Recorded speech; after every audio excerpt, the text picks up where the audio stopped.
Hey, what's up, everybody? Welcome to Sunday Night School. We are going to be in Romans chapter 14 tonight. So I would encourage you to pause this and read verses 1 through 12. And then you can start again. We'll start, the discussion. First question for tonight. What are some of the most common things that Christians fight and argue about? I've been in the church a long time, and I've seen almost everything argued or at least debated about. And a few of the things that I wrote down was worship style, music, dress or dress code, and then what to do with the money. And I think you can kind of gather, why we would, argue or debate about, those things. But here's the follow-up question to that. Are any of these issues worth the amount of time and energy we spend fighting? Is it worth fighting about dress code? Is it worth fighting about worship style? Is it worth fighting about where the money goes?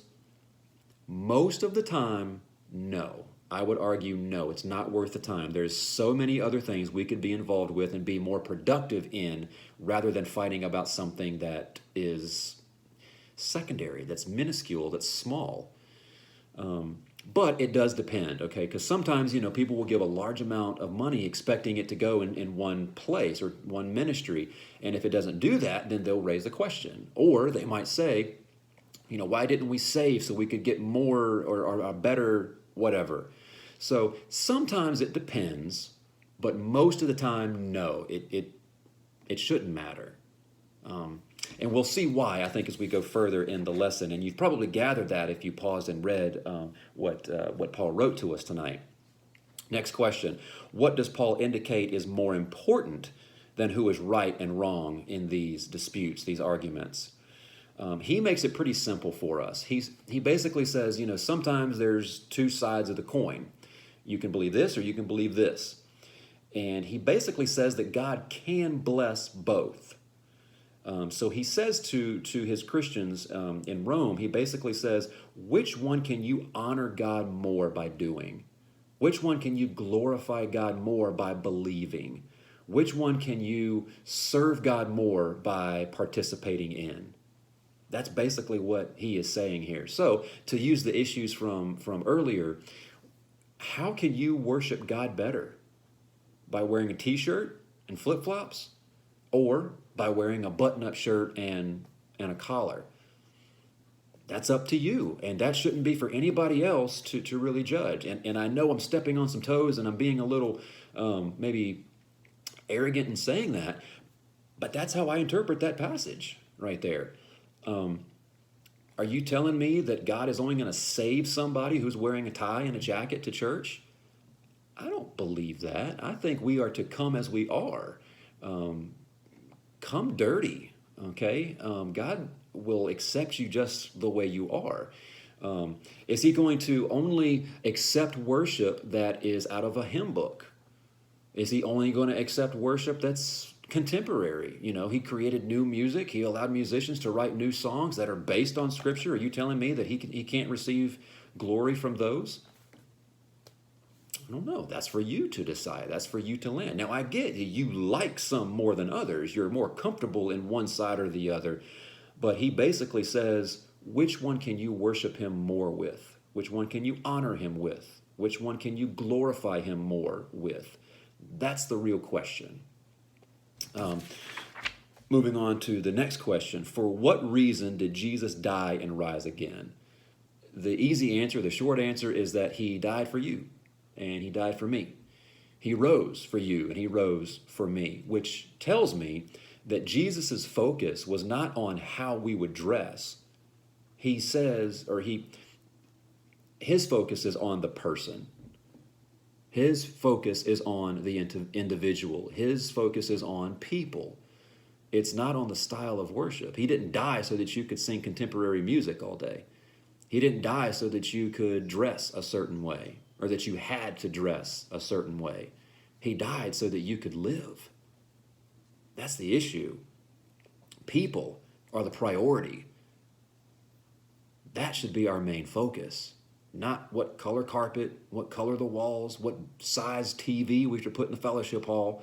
And I'm not saying we've argued over those things. I'm just saying that we can get caught up in those little issues and forget that there are people out there who don't believe in Jesus. There are people out there addicted. There are people out there whose marriages are falling apart. There are people out there who are on the brink of suicide that we could be ministering to, but yet we're in the office arguing about what style of music to use.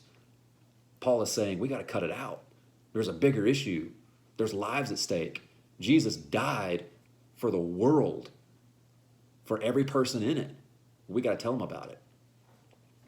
Next question. How can being aware of our own accountability to God help us love our brothers and sisters better? This question is based on verses 10 through 12. And what it says there is that we are going to give an account for our lives. We're basically going to give a reason why we believed what we believed. And we should be motivated that God is going to keep us accountable.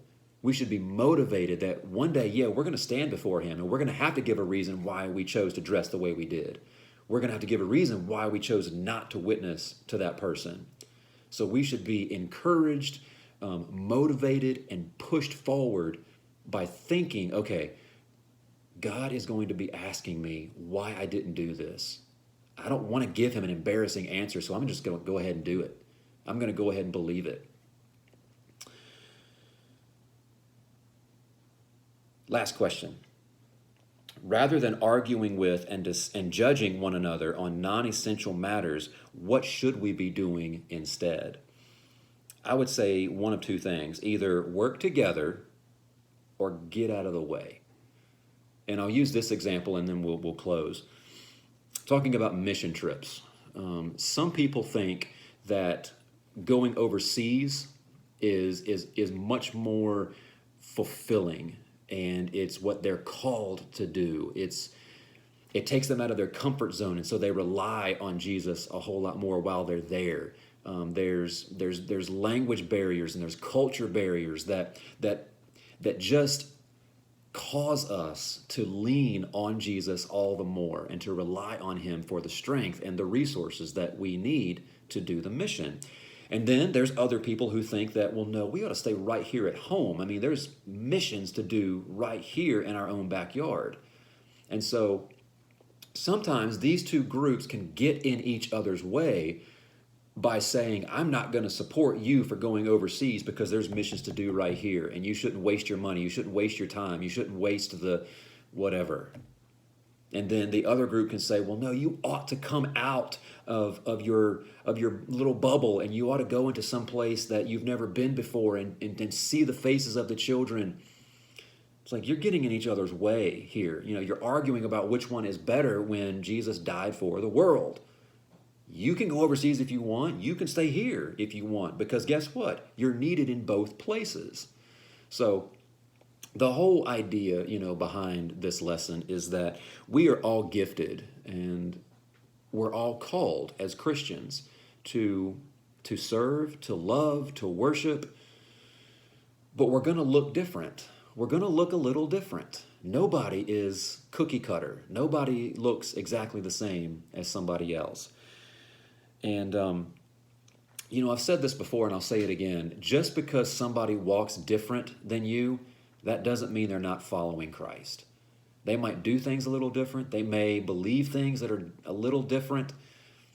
But as long as they're not the big things, then it shouldn't really matter that much, especially when it's about music, about dress, about some of the things that we spend money on or what mission trip to go on.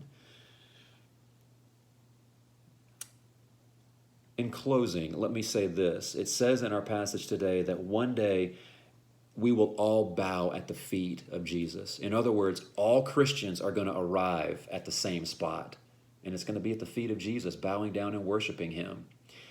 So our job right now is to do the work that God has called you to, whatever that might be.